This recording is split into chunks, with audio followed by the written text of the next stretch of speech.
Alright, it's another day working on the Galant. It's hot today.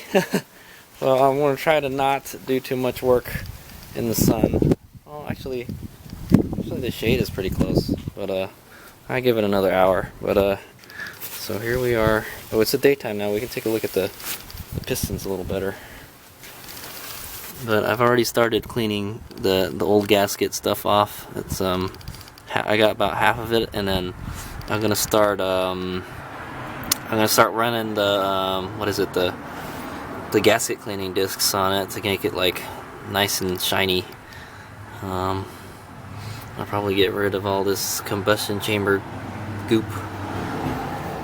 So let's take a look at these. I just left these rags in here to keep some of that stuff not fall off into the cylinders, but so you can definitely tell where the cylinders hit. It's only right here. The exhaust is the worst. You can still see that some of the intake hit too, pretty bad. It's a good thing that these are dished pistons, you know, and well, they have like they have reliefs for the valves. Well, why don't they cut them long enough so they don't interfere? Come on, Mitsubishi, jeez. Anyway, yeah, I don't know. Maybe if you destroked the 4G63, it would be maybe it would be a non-interference engine. But yeah, so this is the worst one right here.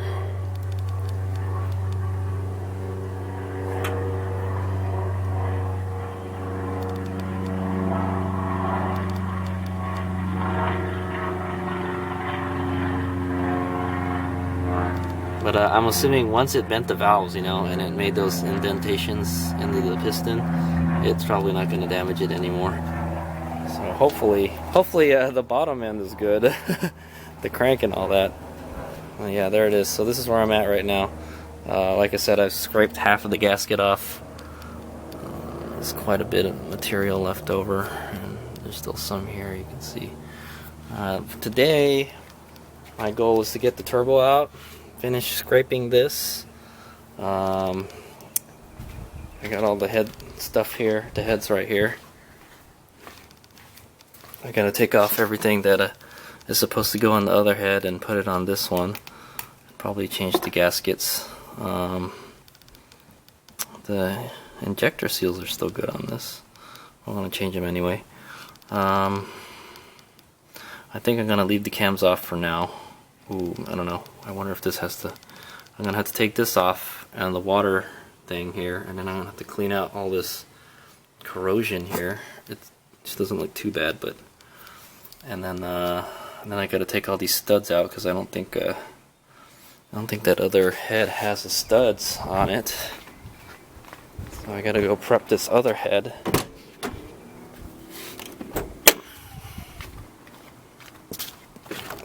Pretty sure it didn't come with any studs. Yeah, no studs at all. Crikeys. Yeah, so I'm gonna have to swap everything from that head to this head. And then, yeah. And I gotta take this intake manifold. I gotta take this old gasket out. Maybe clean it up a little. Yeah, it's okay. I probably could. I could probably get some engine cleaner and spray it. Spray all this crap back here. Well, it doesn't really matter. It's not like you're going to see that at the top of the engine. Yeah, so that's the plan. I'll probably clean these intake manifold runners. They look filthy. Yeah, it's that fucking EGR, man. And then I have to replace this hose. I think I should, because look at how the clamps have eaten through the hose. The hose looks okay, but it's an easy hose to replace.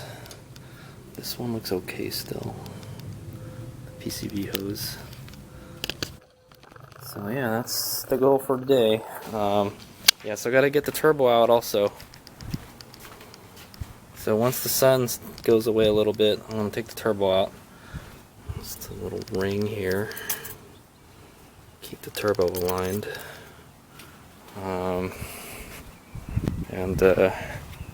And I gotta start working on the other manifold stuff. And then yeah, so basically today is just prep the block, prep the head and the manifolds, and I'm gonna call it a day there. So good times. So I'll kind of make a video and take pictures as I go along. But today will be pretty less, not as much mechanical stuff today. And then we can take a look at a difference between a 1G exhaust manifold and 2G exhaust manifold. Alright, that's it for now. So what I'm going to start today is the exhaust manifold studs. Gonna take all these out. I don't know, maybe I'll get new ones. These ones look kind of yucky. Oh no, they look okay. Little wire brush will clean them right up. But yeah, you can tell it's been leaking on the exhaust side right here. Not good. This is the old fiber composite gasket. The new one is actually a multi-layer steel, and I have the 4-piece multi-layer steel. There's actually the other one's a 2-piece. So this is old. They don't use these anymore. Even the Mitsubishi gaskets don't. Oh, what the hell? Oh, okay. It looked like there's like a bolt that broke off in there. Anyway, so there's a way to take these off. I don't know. Maybe I'll just take these to like an auto parts store and see if they got these studs. But so I can put new ones. Yeah, I got them all out. So some of them were a little more trouble to take out than others. That might be because I'm not sure. Because it's the exhaust, I guess. The threads look pretty good in the head. Too bad, nothing broke off at least. Yeah, but they all came out and they look like they're in pretty good shape, so I'll probably reuse them.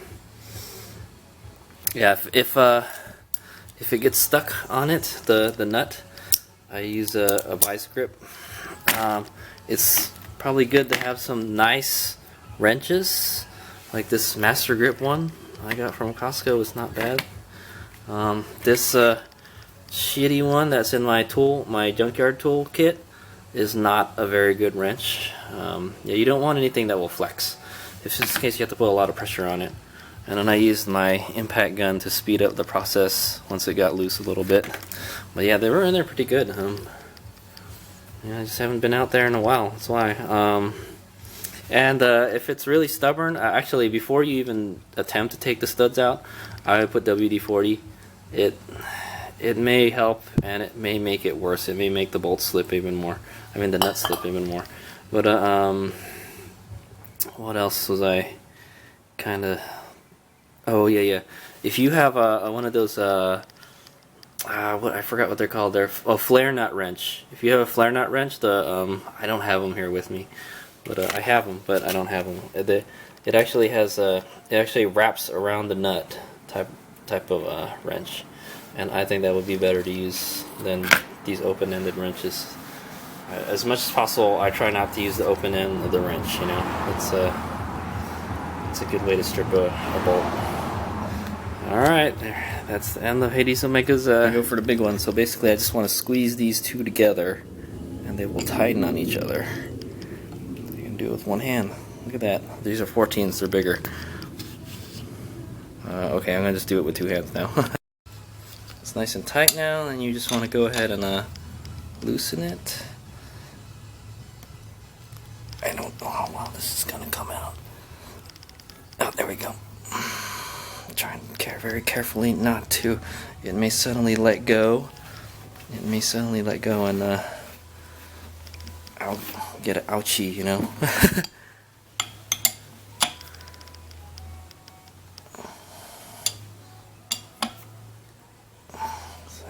It's pretty loose already.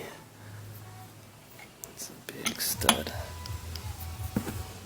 Turn the music off.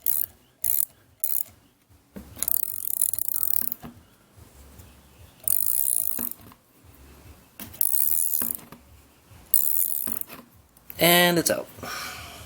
That was kind of a bitch to get out. You can tell it took some of the thing out with it.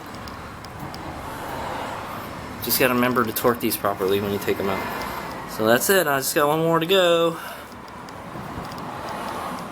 this one out. This one came out pretty easy. I just tightened them and it just started moving on its own. It's pretty easy to get out. I got a lot of room to work on it too. So it should come out right away. Get it in record time. Come on, you can do it. You can do it. Oops, I got too excited.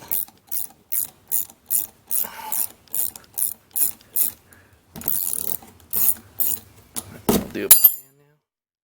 Yep. Whammo, there it is. All studs extracted. Maybe I might have to take this one out for the distributor. But that's pretty much all the manifolds. HadesOmega out. So I've almost completely sanitized this head. Here's something interesting. I pulled this water coolant housing, thermostat housing here, and there's no gasket on it. It's got an RTV gasket on it, so, well, good thing it held, right? Yeah, that's kind of sucks. Like, whoever put this engine together didn't put a thermostat gasket, or not the thermostat housing. This is a thermostat housing, but the water coolant dealy, the heater hose housing and all that. So that's surprisingly, and I saw that gasket inside the gasket kit, so I know there's one. And dadgummit, this head has so many freaking studs on it. Here's another 3 more I have to take off. I had to take the ones for the distributor out. They're right here. And I kind of forgot which way it goes in. I think it goes in like that, but it's pretty long. Yeah. And so if you look at this head here, the one I just got, it's got no studs on it at all. None. They took them all out. So I guess they could like resurface it or something, and they never put them back in. So it's taken me a good another hour or two just to take them out. And yeah, I'm just taking my sweet time. But so this little water thing looks okay. I know that doesn't look very good, but you might be able to actually find a fitting for that. You can get a new one. These ones on the side don't look too bad. Actually, none of them look too bad. Once I get a wire wheel and I get all that crud out of there, we'll find out if it's really eroded really bad. Sometimes they're really bad. This one doesn't look too bad, honestly. I've seen worse, way worse. So I'll just have to attack that with the wire wheel. There's the distributor. It's pretty cool. Never seen one of these before. It has a little key, and it goes into the cam right here. Can't see, it's kind of dark, but it's a key that goes in there. So it looks like all I have to do is take these 3 out, and I'm done with this head. I don't need it anymore. So hasta la bye-bye head. If anybody needs a head that has pretty much everything and needs new valves and probably guides, here you go. I got one here for sale. Alright, HadesOmega out. Sure to mark the distributor before I took it off.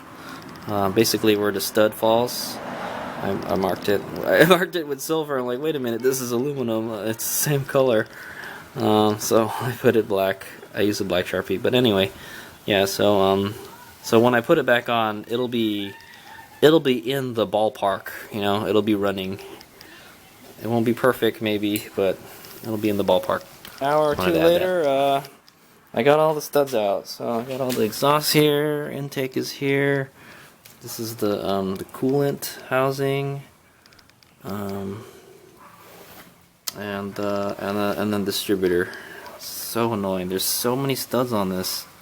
Pretty much almost every part on this block had a stud on it, and the other one had no studs on it. So, all right. Well, the good thing is everything is resurfaced and clean on the other one, so should be all good. All right. So. What's next on my agenda here is turbo. Turbo's got to come out. I mean, I guess I could just leave it in there if I was not upgrading the turbo, but it's got to come out. So I've unbolted the oil drain hose pipe, and I think I should just be able to lift it out.